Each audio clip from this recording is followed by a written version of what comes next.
Hello, and welcome back to a new season aboard the great ship, the Space Show. I'm your host, Rebecca Frost, joined by Admiral Kerry Jackson and Commander Robert Neal. Good afternoon, everybody. How are we Hi. doing? Oh, good. How are you? How are you? How is everyone? We're doing well. Let me make sure. Yep. Let me see. Here we go. Carrie's running the tricorder on me because I said I liked a movie. There you go. There you go. All right. It's a very special day here aboard the great ship, the Space Show because we are diving into season 2 of Star Trek: The Next Generation. And so today we are going to be talking about these episodes: The Child, Where Silence Has Lease, Elementary Dear Data, The Outrageous Okona, and Loud as a Whisper. All right. I had the same feeling going into season 2 of The Next Generation as I did when we started the original series, because you can tell things are different. You can tell there's a little bit more money to throw around. Mm-hmm. There's been some cast shakeups, and there's a new energy brought aboard the ship that I'm excited to explore. So let's start with episode 1, The Child. Deanna is impregnated by an unknown alien life form, and Dr. Catherine Pulaski joins the Enterprise as the ship's new chief medical officer. Here's the thing. Robert and I have already talked about this episode. And none dare call it by its name. Exactly. Just call it the rape episode. Just call it that. Yeah. So, that is non-consensual is what happened there. So, essentially, we're aboard the new ship. Riker's striking a new beard, right? And we're introduced. Dr. Crusher, she has since left the Enterprise, and we are introduced to new Chief Medical Officer, Dr. Catherine Pulaski. Imagine being a fan of the original series and seeing Dana Muldaur. I cannot remember how to pronounce her name. Dana Muldaur. Muldaur? Yeah. It's Muldaur. Yeah. And thinking, ooh, I liked her on the original series. Can't wait to like her on Next Generation.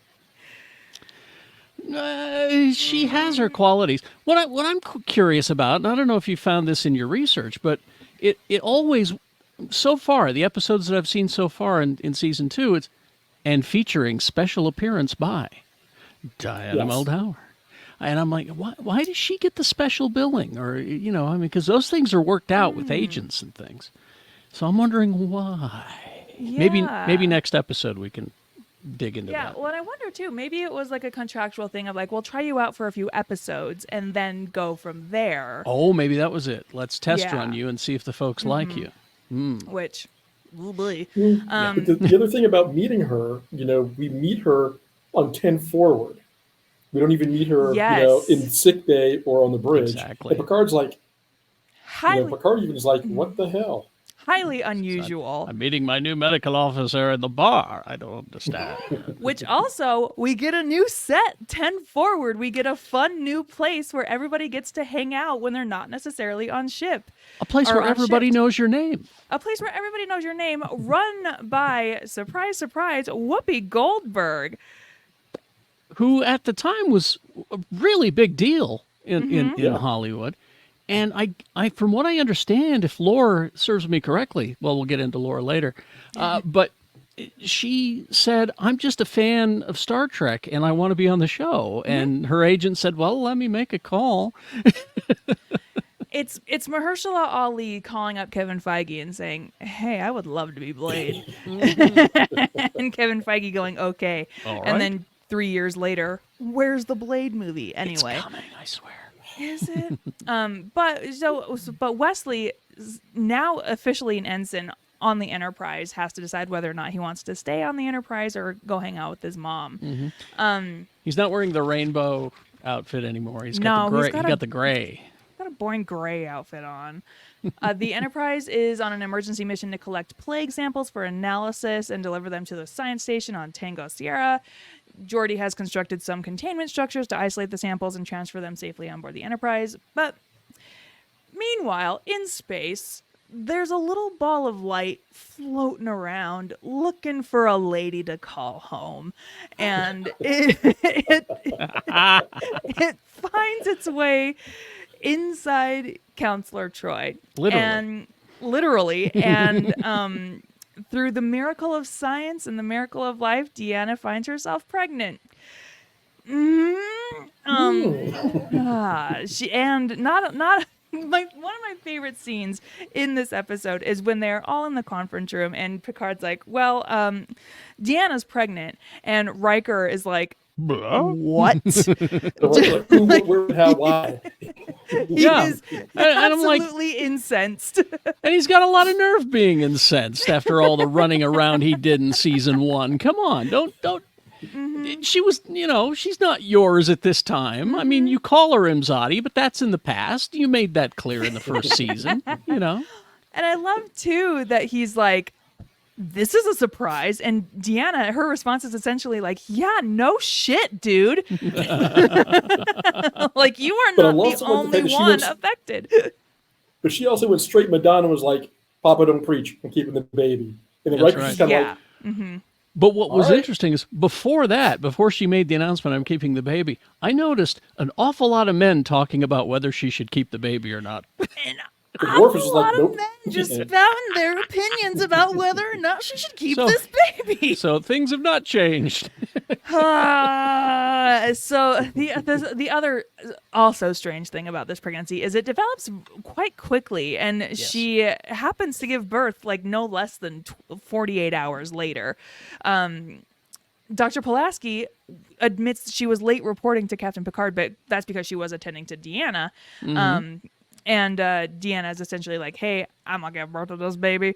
And the baby turns out to be half human, half betazoid. The birth is painless. There's no side effects. Just a true miracle baby. So we don't know whether that's the alien part of it or the betazoid part of it or, Yeah. No. Is that explained? I think that Deanna made a comment about the fact that her mother said, because Pulaski made a comment like, well, that was, how was it? She's like, it's painless. And I think Pulaski asked, is that common? And she's like, not according to my mother.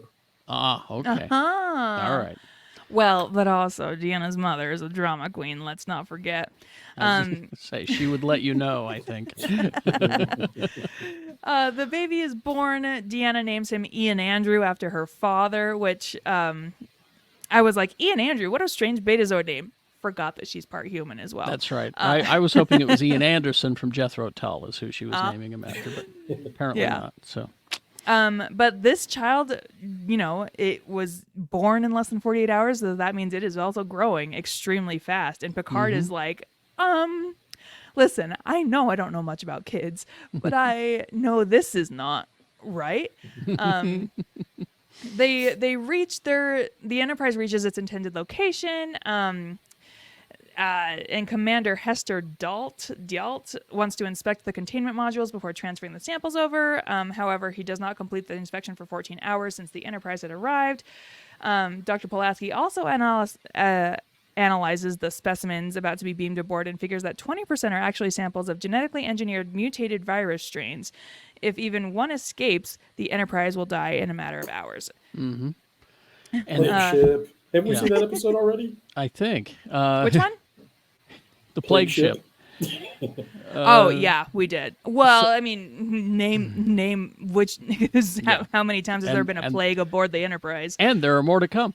And somehow the kid is messing with these samples and making them unstable.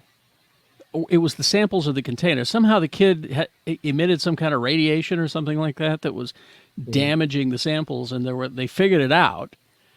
And the kid goes, all right, well, I'll just leave. No, Ian, no, you can't go.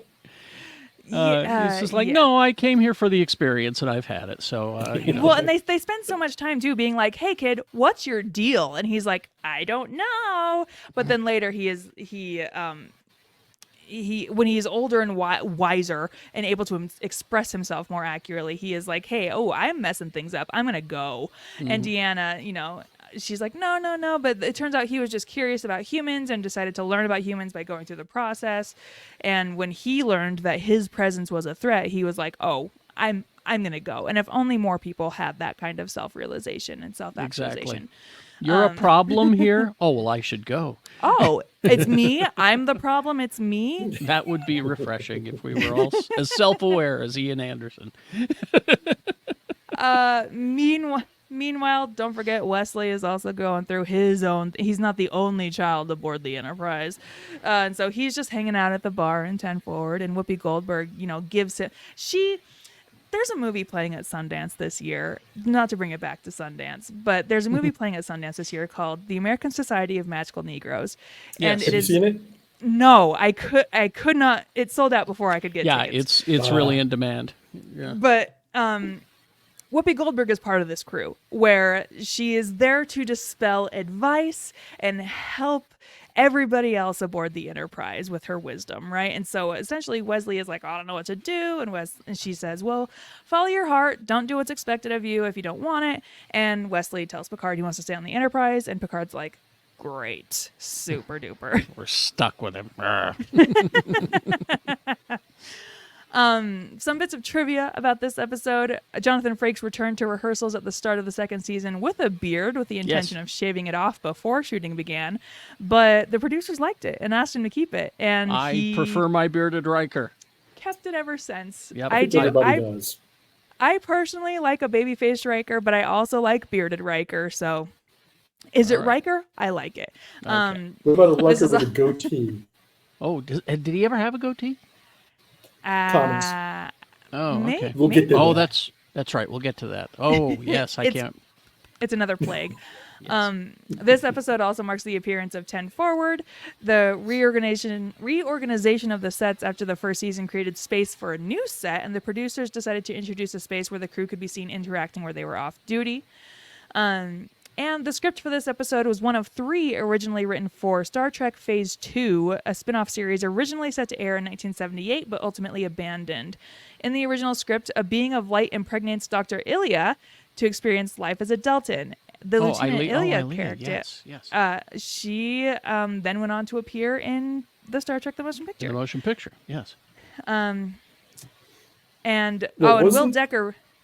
Oh, what was that, Rob? Wasn't Phase 2 coming after the motion picture? Because they were going to introduce the characters originally in the motion picture.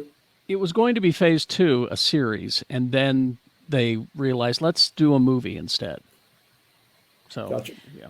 And Will Decker from Phase 2 and Star Trek The Motion Picture was the basis for Will Riker in Star Trek The Next Generation. Mm-hmm. This group, there's a lot of bizarro Rikers that exist, and we'll talk about one later on. Just you wait, yeah. The next episode, where Silence Has Lease, the Enterprise encounters a mysterious void in space, and when they move in closer to investigate further, it envelops them and they can't get out. There is so much that doesn't happen in this episode that I barely want to talk about it, right? But I mean, come on, we do have a couple of things that they do happen. We get to see Worf's morning training regimen. Oh, yeah, I forgot about that. Worf and Riker participating in an exercise regiment in the holodeck. Forgot about in that. uniform, no less. In uniform. And we also get Worf versus Dorn. Dorn wins. Yes. And we get a good juxtaposition of Worf now and down the road of like how much he's grown. Because it's a lot. Oh, yeah. Yeah. First season Worf is... it's not a Worf I care for. That is kind of the bummer of this episode, right? Because we do see a lot of like Worf development. But other than that, nothing else really happens. The ship encounters... Oh. Yeah. What go ahead, because you're going to get to my point. Let's continue. Essentially... While the Enterprise is en route somewhere, they come across a unique phenomenon, and it is a black void with no matter or energy readings of any kind. No Federation ships have ever encountered a phenomenon like this, and even Deanna is getting nothing from the void, and she gets something from everything. They get closer to investigate and fire a probe into the void. The probe disappears. And they approach the void, and then the void envelops the ship entirely. Worf is reminded of an old Klingon legend.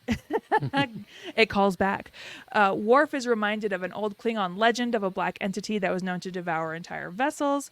The Enterprise cannot move out of the void, and no communications with the outside world. The ship is moving at increasing warps as they try to reach the edge of it, and yet somehow it's like walking. Have you seen there was a new video put out by Disney today, I think, about their Yes, I saw AR that. VR walking Yes, the floor. holotiles. The Yes, the holotiles. I holotiles. want one. I want Yes. one. That's It was essentially one. fascinating to see, how It's you can. essentially one, how the holodeck works, Yeah. and two, what this is. Right? The more you move, the more you're standing in place. Yeah. Or it's a movie strip. Yeah, yes. While they're there and realizing that they can't leave, a Romulan vessel appears. They destroy it with a torpedo, but there's no debris. And then another ship appears, the USS Yamato, and there's no response from the Yamato on hailing frequencies. Riker and Worf go over to investigate, but they land on separate locations of the ship instead of the bridge. They cannot communicate back with the Enterprise, and the transporter room has lost their lock on the away team, and they cannot be beamed back. Riker figures this is not a Federation ship, as the material is beyond Federation tech. The Enterprise gets an opening to escape, but they're not going to leave their men behind, which that's one thing I do love about the Enterprise, is they're like, no, we absolutely will not leave men behind unless they are royally effed. And their chance to leave vanishes, but then the opportunity to beam Riker and Worf back, they get them back. And Deanna and Pulaski come to the conclusion that this is an experiment. They are being treated like lab rats in a maze, essentially. And that's when they just stop doing anything to see what happens, and then that's when the entity Nagilum appears as like a turtle face, like a Voldemort face. Yeah. Voldemort? It was Like was no weird. no nose, shiny face, green. And it's just, again, things out in space curious to know about humans. So, I was just wondering what would happen if I messed with you. just Sorry. wanna- And now you're getting to my I don't know point, what's up. where I was Just- going. Because this is where Star Trek turns into a horror movie and the black guy dies. I'm just like, This, yep. It was Come on, extremely tropey here, because Nagilum is curious to know about humans, about gender. It scans all of the people aboard the bridge and comes across Dr. Pulaski, and it's like, hold up, you different? And she explains the differences between the genders. And then Nagilum is also curious to know about the concept of death, and so it just casually kills. What's his name? Helmsman. I don't have his name, but he's hang on. Deadman. wearing a red shirt. He's wearing a red shirt, and he met an untimely end. Nagilum is like, hey, I'm going to use about 30 to 50% of your crew to just learn a little bit, and you can be on your merry way. I'll dissect a few. I'll mess with a few. I'll sew a few together. Maybe I'll play with them that You way. just call me But Thanos, it'll be fine. yeah, I'll figure it out. Yeah. Have you heard of these thing called centipedes? I want to see what I can do with that. But Picard responds like I do in a lot of situations, where he says, I would rather die, and sets the Enterprise to destroy itself. Because that's going to be the only solution to get them out of there, right? And Deanna approaches Picard and is like, hey, what you're doing is actually like really selfish, and it's kind of wrong for you to force everyone else to die. And then Picard pieces together that that's not Deanna, that's Nagilum appearing to him as Deanna, because Deanna would never say that. But at the same time, I had this thought process of, I don't know about that, because I do kind of feel like Deanna would say it is kind of selfish for you to put everybody on the ship in this position. See, I was thinking the same thing, is that we're awfully early into what we know about Deanna to make that assumption, and you need to help us realize that, and I don't think that writing wise it was effective that way. Yeah, Well, not only that, but you also have this is the second time in, I think, within 10 episodes, you're like, split the ship up again. And this time, everybody's on the ship. So it's just like, how much time do we give people? Do we do it quick? Do we give them time to mull it over? Do we separate the saucer section? Never came up. And that was kind of a conversation too between Riker and Picard, where they're like, "Hey, should we do it immediately, or like, do we tell people? Do we give them time to face their mortality, or do we just do it?" And they're like, "Well, pick a middle ground, 20 minutes." And they have 20 minutes before the ship self-destructs. And But they still didn't tell anybody, did they? no, It sounds like they did, because it sounded like when Deanna was talking to him in the ready room, it sounded like people knew that this was coming, but there was no mass chaos, which I would expect from civilians on a cruise liner in space. Yeah. right. And there are a lot of Yeah. civilians on this ship, so. Yeah, Families, right? Yes. Like, why aren't the crew kids. and Let's why talk aren't about the kids' trauma crew at this point. first abducted by an alien species? Second, face your mortality. The ship's going to explode in 20 minutes. But Nagilum, fine, and just lets them go, which I feel like is it happens a lot in Star Trek, where the air quotes villain is like, "All right, you guys win this one." This is the second episode of the season, which means we are 5 episodes out from another entity going, "Fine, you can go," with Armus. Armus, that's right. Because he's like, "I can keep here, but nah." So we have... Because he we had all have this a- power. Yeah. So we have a Nagilum, we have 2 Nagilum, we have 3 Nagilum. 3 Nagilum floor. They're pretty Hava small. Nagilum, Hava Nagilum. There it goes. Robert got what I was doing. I mean, the thing about this episode, it has a great original series episode title where Silence Has Lease. Yeah. Very Star but- Trekky. But like, I also like, I don't have any trivia for this episode. Like, there's nothing. What is there to say about? There's nothing there. There's Yeah. nothing. Literally nothing there. But that's okay, because it allows for more time to talk about the next episode, Elementary Dear Data. Oh. An attempt to provide Data with a challenging Sherlock Holmes holodeck program backfires when its Professor Moriarty character accidentally becomes self-aware. I also forgot to mention, I can't remember which episode it is. It might be the first one, where Data and Dr. Pulaski are talking, and she calls him Data. Rob had to reboot. He's He'll going to be right reboot, back. yeah. Engineering. But Dr. Pulaski calls him Data, and he says it's Data. And she says, "What's the difference?" And he says, "One is my name, the other is not."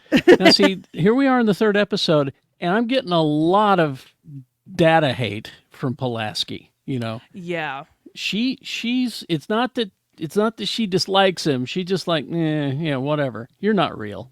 You know. She's a little android cyst. Is that a thing? Yeah, Droid cyst? cyst. Yeah. Yeah. Something to think about. Yeah, she's just got no time for him, and maybe it's because he's never going to be a customer. I don't know, but yeah, He's not paying the bills. she's But- almost annoyed by him in a way. I wonder because I get annoyed by know-it-alls, right? Like, Do you think it's that's it? maybe. I At don't know. this point, it's hard to tell. I know that in the episodes that I've watched after this one, she starts to warm up to him. She just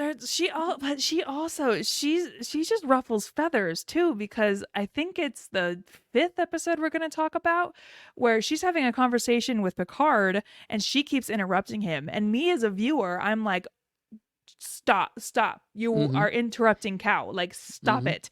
And Picard even drops a line of like, "Hey, I appreciate your insight, but if you could let me get a word in sometimes, that would be nice." And this season so far is just full of like snap zingers.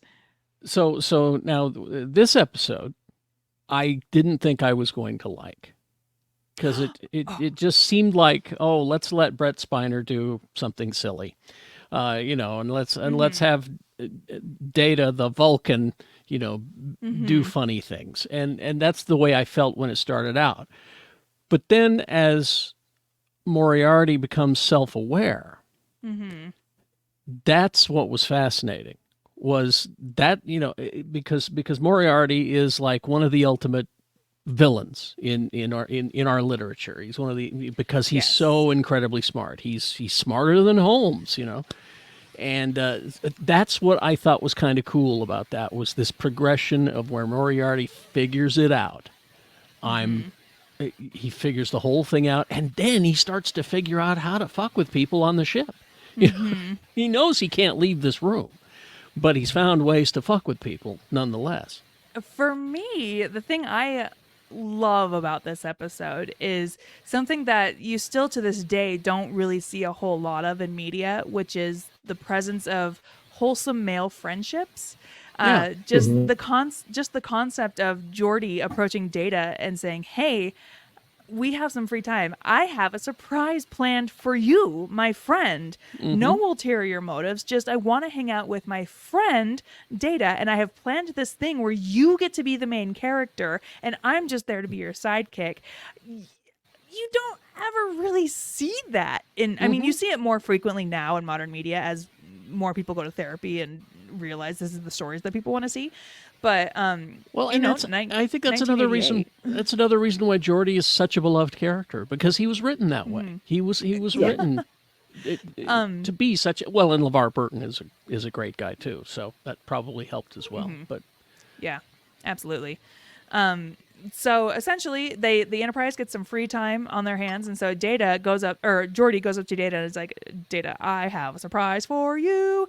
We get to go play in the holodeck, and I've set up this Sherlock Holmes story, and you get to be Sherlock because I know how much you love to like role play Sherlock Holmes. So let's go play. I'll be Watson."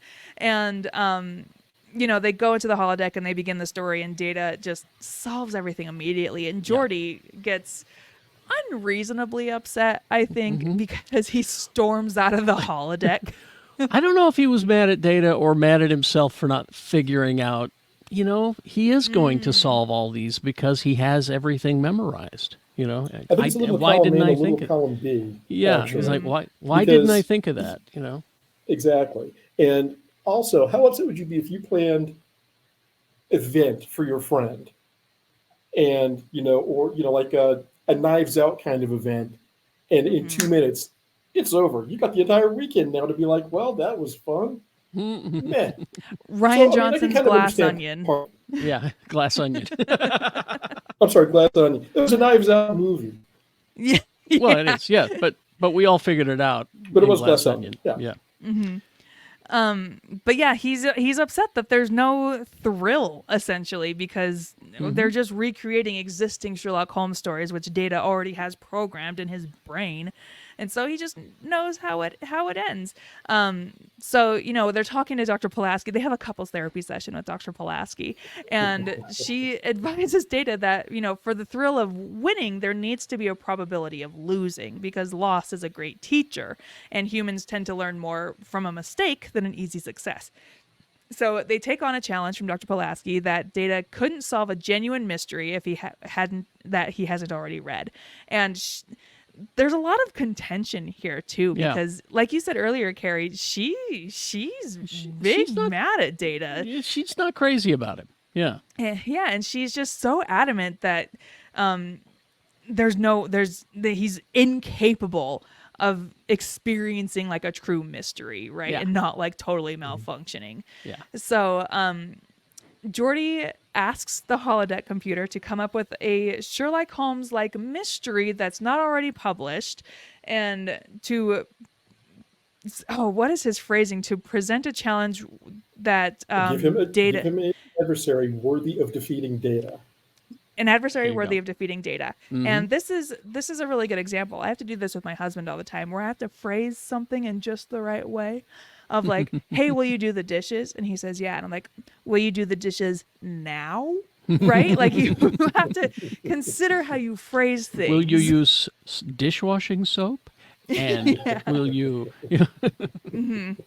Yeah. And they invite Dr. Pulaski to join them, and so she also gets to participate in the costume play pretend. Because to her, it's kind of like an experiment. She wants to see, how Data performs. She wants to watch this android fail Exactly. spectacularly. She's rooting for him to fail. What a dick. Because Geordi is rooting for him to win, and so And he does. They go in, and he does fail the first time, because Geordi, before that, is just like, okay, he does a variation on what he did the first time, and he does fail. And Pulaski's like, I win, which is when Geordi goes back and is like, okay, give me an adversary that can defeat Data, Let me try it and then again. breaks everything. Yeah. It's not, isn't it that Data doesn't fail, but he does solve it because it's more of an amalgamation of different Sherlock Holmes stories rather than just one Sherlock Holmes story. Which is for Pulaski is a fail because it's basically you just took this story and this story, put them together, and solved it. Which you've already, right. So in that sense, it was a failure of what she wanted to see from Data. Yes, and so that is when Geordi goes up to the computer and says, "Okay, create a simulation capable of defeating Data." And while he's doing that, one of the characters within the holodeck, Professor Moriarty himself, sees Geordi giving this instruction to the computer holodeck and watches it disappear. And what is this magic upon my British streets? And he sees too how to access it. So Geordi, does he accidentally create some kind of sentient AI because it, figured it, and it? So Moriarty decides to abduct Pulaski to see if he can learn more. Which, and to Pulaski's credit, she doesn't give him much. Yes, yeah. Because she's like, "Oh, this is fun. This is a game." Yes.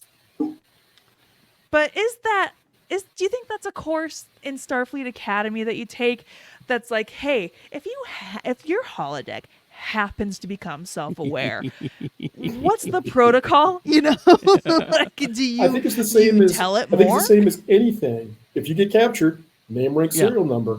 That's military training. Yeah. Clever. So Data now is presented with a true mystery, the abduction of Dr. Pulaski.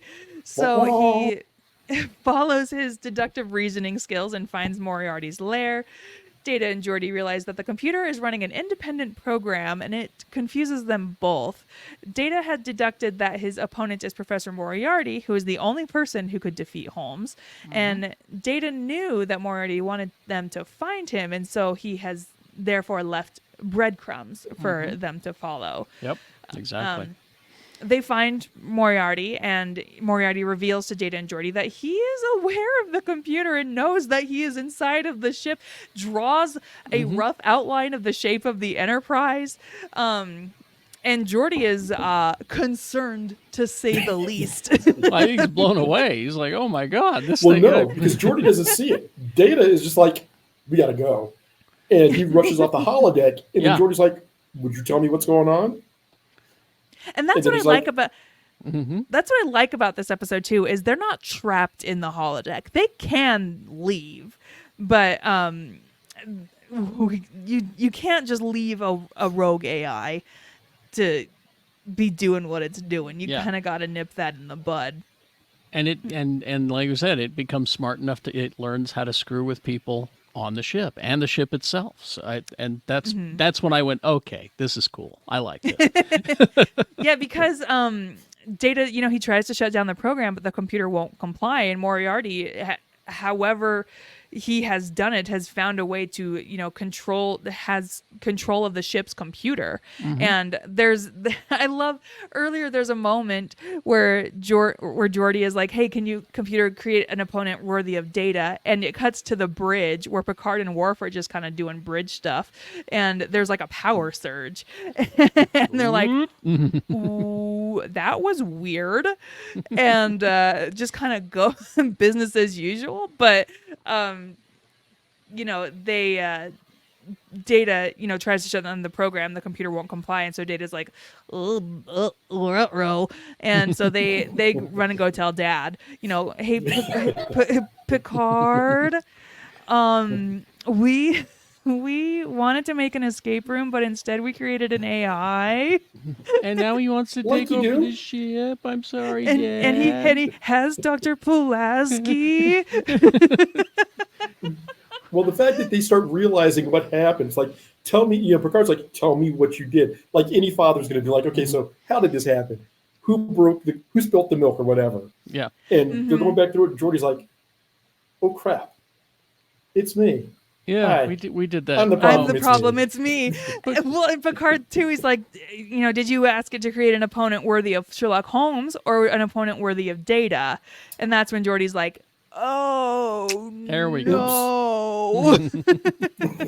There we go. That's where I screwed up. Because and then in order, it becomes, Dad, you got to come and beat up this guy who's messing with us. Dad. Because in order to defeat Data, the computer has given access of all of the 24th century data and files to Moriarty, just so that Moriarty has the same level of knowledge and understanding as Data. So it is possible that the mortality failsafe on the holodeck simulations have also been removed. So there is another element of danger there for Dr. Pulaski. Moriarty starts to gain consciousness and starts taking control of the Enterprise. Geordi could flush the program with antimatter, but that would kill Dr. Pulaski as well, which... Oh, no. Gets Beverly back. Yeah, If only there were other appearance by. daughters or other doctors. Data believes that the computer decided to give Moriarty consciousness in order to make it capable enough of defeating Data. So now we know we need to include another line of programming that says make it smart, but not too smart, Yeah. Picard brings his finest top hat that I know he just happened to have. Of course. and joins them in the holodeck. Moriarty continues to grow and get more power and control over the computer and then consequently the ship. Moriarty insists to Picard that it is not a holographic image anymore. He is alive and it wants to ensure its existence outside the holodeck and the real world. He's not evil, but he's changed and he has grown and he wants to experience life outside the holodeck. And Picard says, no. I can't let you do that, buddy. Sorry. You can't. Well, he does say we don't have the technology to do that. And Picard is sympathetic. Mm-hmm. And I was watching this, and I had a thought that this was an interesting flip side to the Big Goodbye, because we saw a very similar situation where the police officer that was a friend of Dixon Hill became aware of, you guys don't live here. You go through that doorway. Does it turn off? And what happens to me at this point? At the end of the Big Goodbye, before Picard shuts off the holodeck and terminates the program. And now he's looking at this with Moriarty going, what happens to me? And Picard's like, well, we have machines do these things, not outside of this room, the same way that you exist here.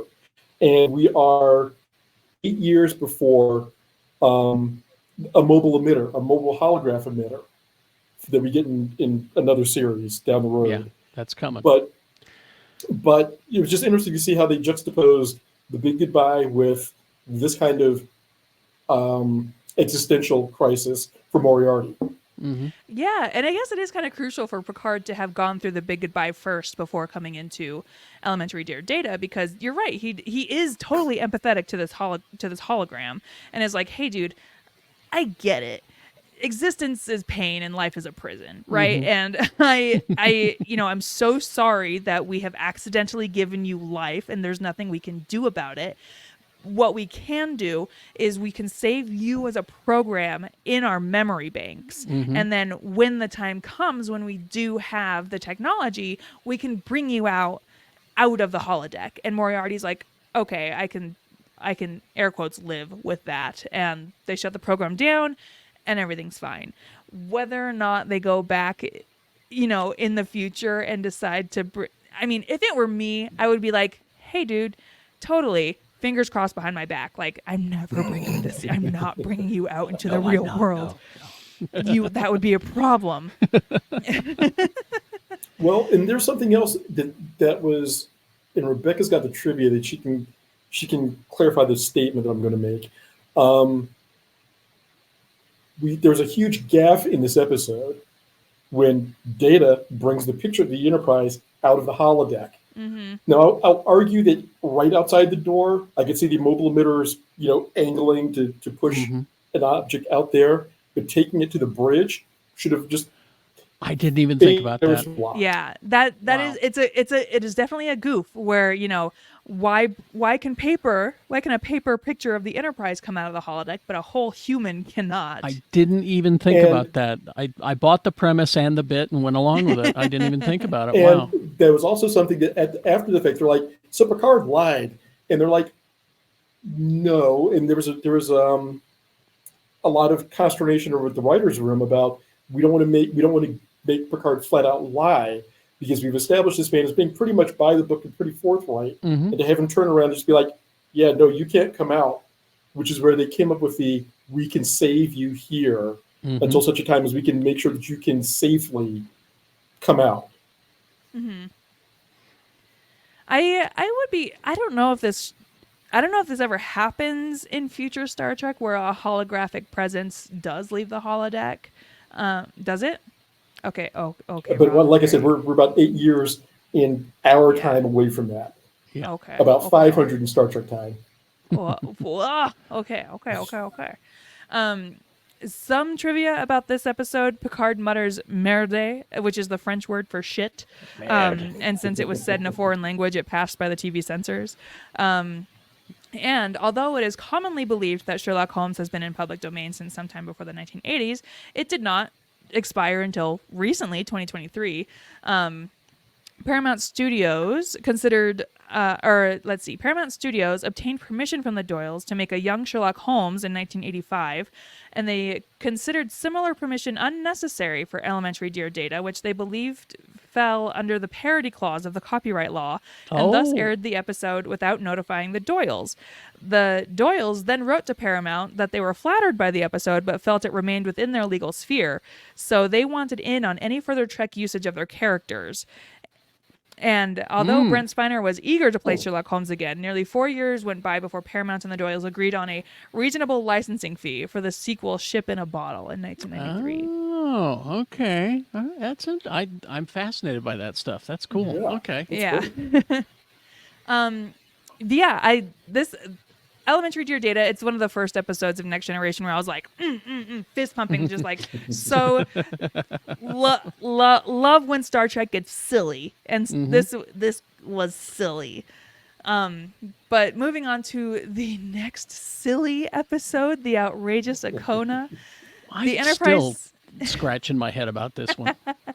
The Enterprise rescues the captain of a broken-down freighter, only become involved in a dispute between feuding worlds, each demanding custody of their guest.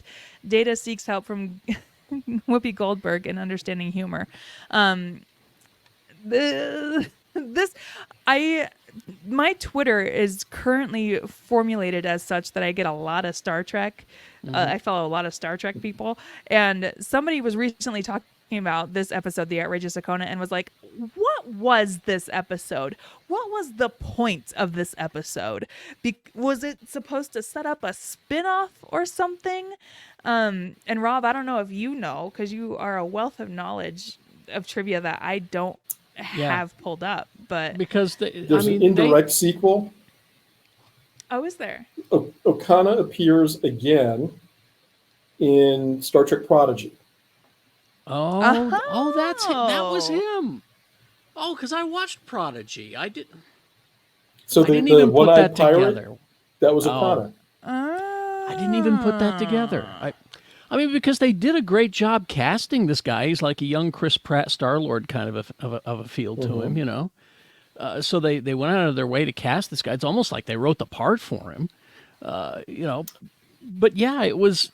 I guess it was kind of Romeo and Juliet in a way, you know. Yeah, Space Romeo and Juliet with the Rocketeer. There you go. And Lois Lane.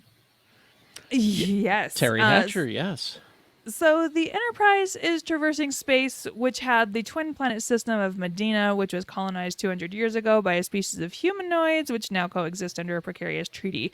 And while they are in this area, they come across a damaged ship, and Captain Thaddeus Okona, played by Billy Campbell, he needs some help. He's the only one on the ship. He's a quick-witted and charming rogue who entertains everyone with his humor, and he is vastly popular with the ladies. See, and this is what I liked about this character, even though I still can't figure this episode out.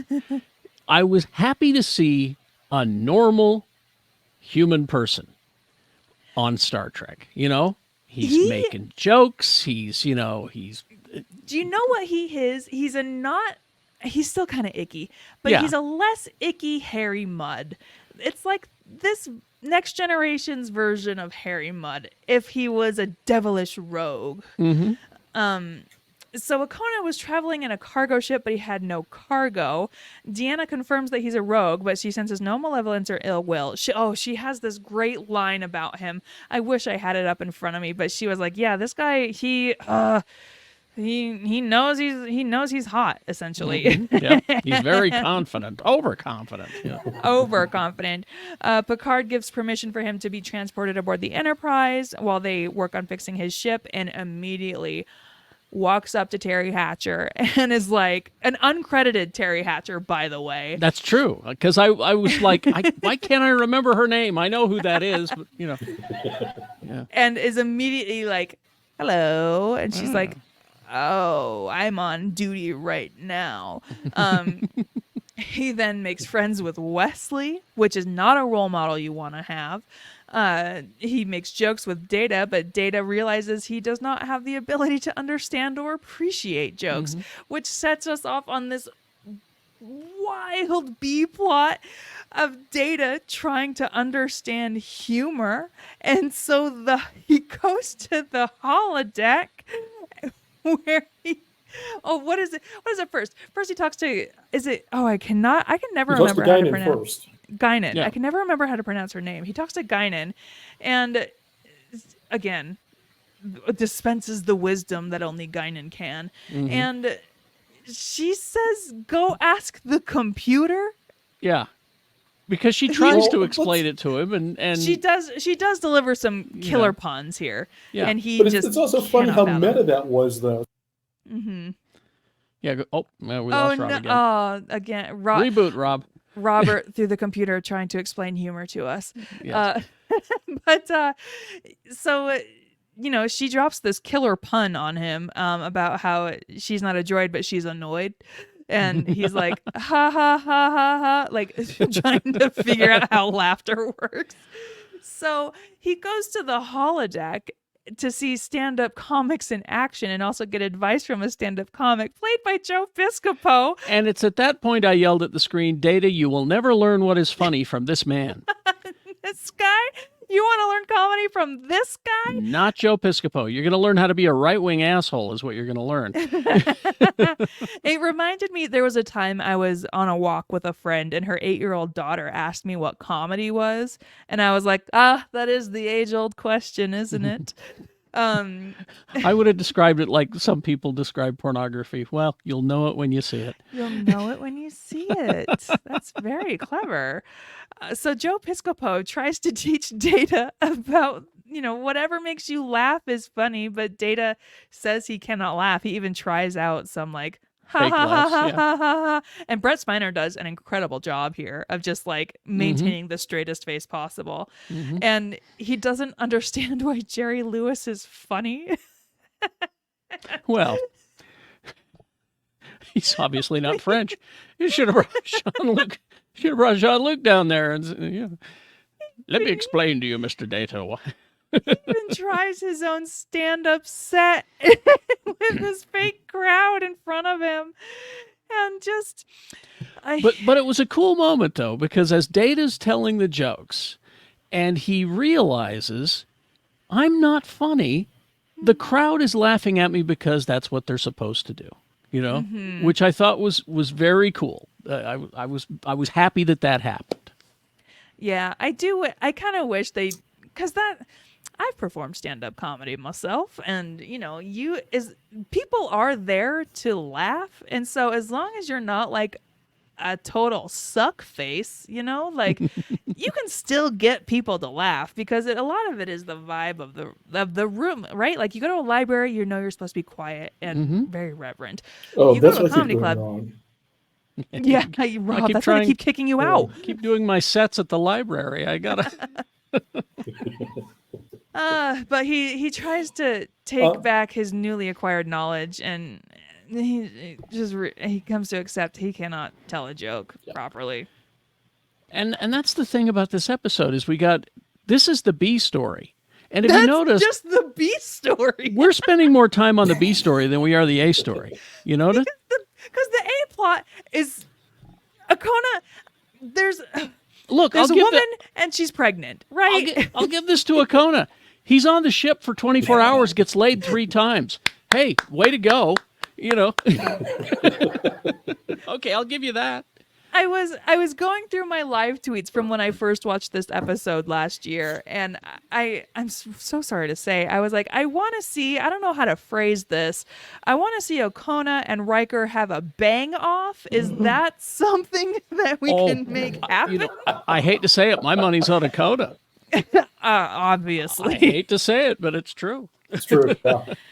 Yeah, but like essentially just the A plot is there's a woman and she's pregnant, and we don't know if the father is Okona or this prince of this other planet. Yeah. And It's not Okona. It all works out. Okona right? turns out he turns out to be the good guy, believe it or not, even though the entire episode we're led to believe that he's not the good guy, but he turns out to be the good guy. Yeah, and I really hate this IMDb synopsis uses the word preggers. And we're adults here. Don't use the word preggers. But IMDb's written by, people. So they're going to... It's just, people like you and me can write on IMDb. So, yeah, it's just... They just let anybody do that. They do, yeah. Some trivia for the Outrageous Okona. Billy Campbell, who played Okona, was a contender for the role of Commander Riker. Oh. Campbell was Gene Roddenberry's preferred choice, so of course instead the studio insisted on Jonathan Frakes. See, now that I know that, I would, and this is heresy to the next gen fans, I'm going to say it, I think he would have been a better Riker. Oh, I know. This is heresy. This is heresy. But I honestly feel that way now that I know this little fact. Oh wow! Huh. Send your hate mail to the comment section below. Yeah. Well, lastly, loud as a whisper. One Oh, go on. thing though, Terry Hatcher asked for her name removed, so that's why she was uncredited. But why? Apparently, a number of her scenes were cut, so I'm assuming that the two other crew members that Okona slept with, those were apparently supposed to be written for Terry Hatcher's character. So she asked for her name to be removed from the credits. That's pretty. That's pretty gutsy, being someone that new in the business, because she was not a known quantity. Yeah, this is at that very time. early for her. Yeah.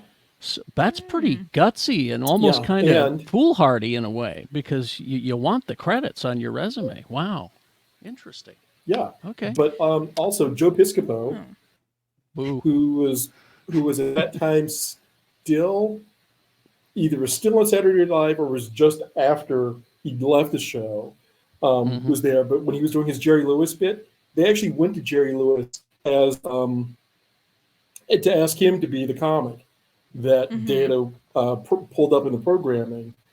But there was a scheduling conflict, so he couldn't. Oh, really? I would have thought Jerry would have just said no outright, but... So Joe Piscopo left Saturday Night Live at the end of the 1983-1984 season. So this would be post So he's been off SNL. for 4.5 years. Yeah. Yeah. He was going to go and be a big star, and he didn't do it. And now he's a right-wing talk show host. He's a household name isn't he? As a punchline. He's a punchline in a Tom Petty song. There's a Tom Petty song called Jammin' Me where he says, take back all these awful things. And one of the lines is, take back Joe Piscopo. And I just went, wow. Okay. So the last episode we're going to talk about today, Loud as a Whisper, the crew ferries a deaf mediator to Silence 5 to negotiate the end to a civil war. More Worf development. He's very excited to meet this mediator, Riva. He's a mythical negotiator because he played a key part in appeasing the Klingons so that they could enter the Federation. the Khitomer Accords. Before him, there was no Klingon word for peacemaker.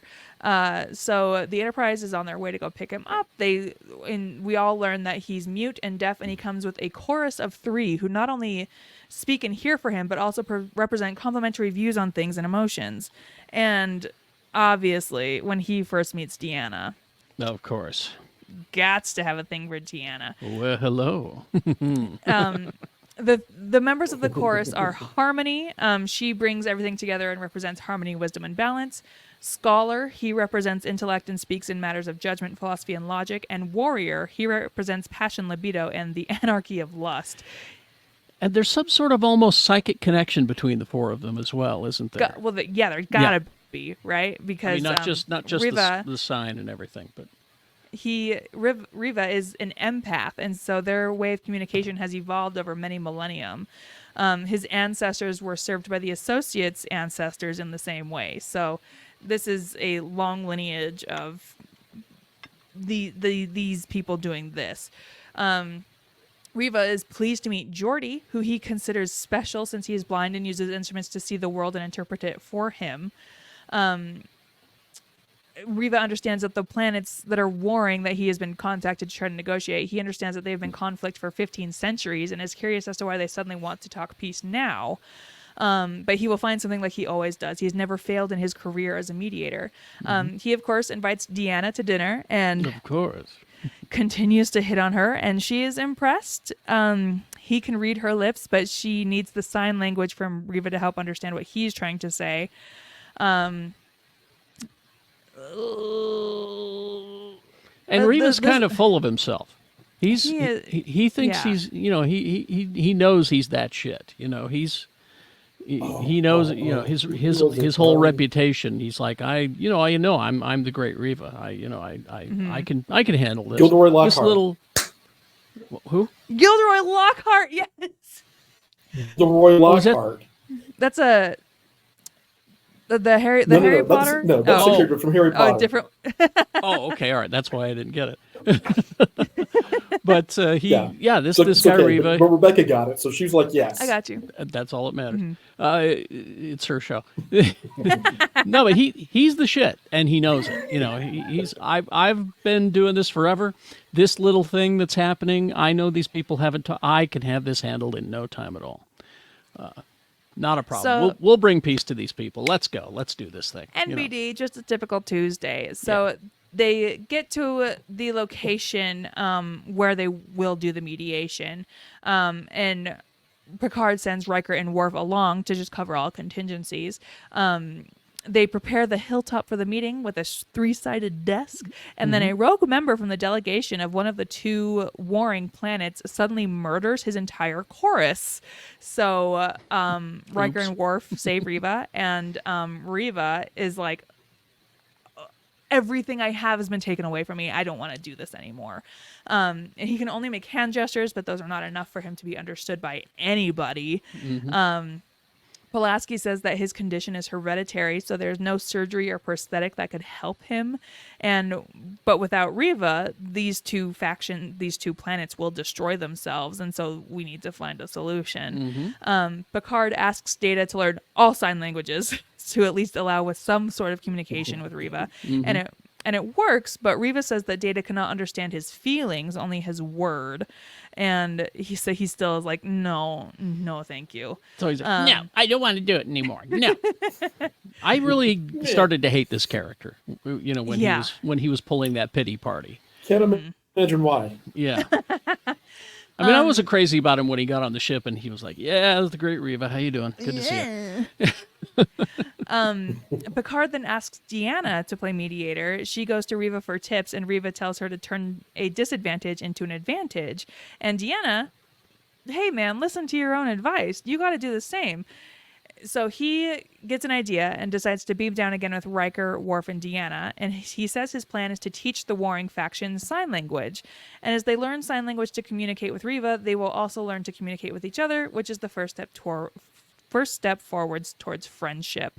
But also there's a teeny tiny little B plot where Dr. Pulaski tells Geordi that, hey, I can attempt to regenerate your optic nerves. I've done it before.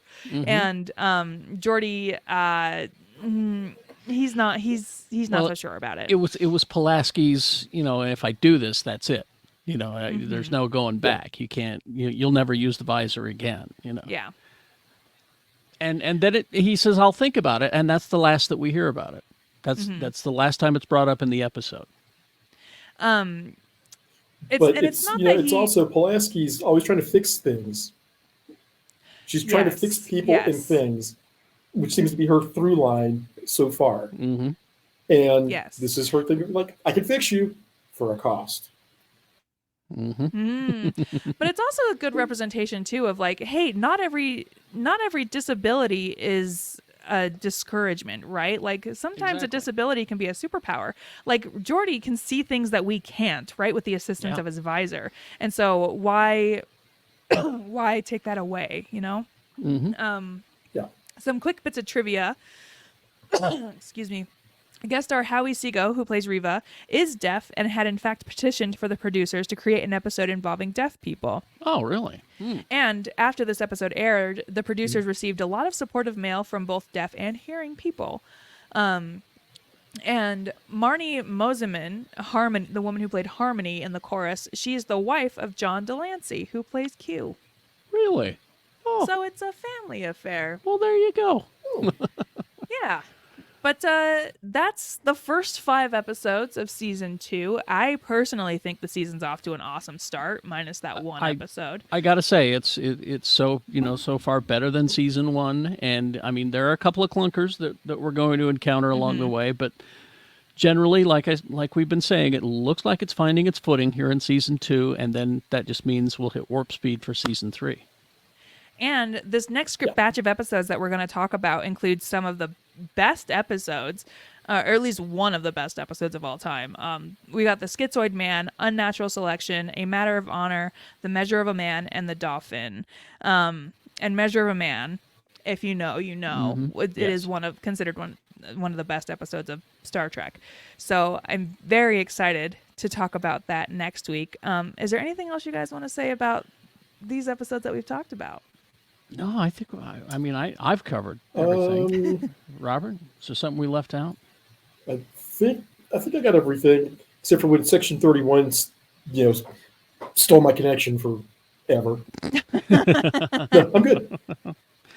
We'll get All right. engineering on that. But we'll see you next time. And until then, we'll go where no man has gone before, but a lot of people have gone before. Thanks, everybody.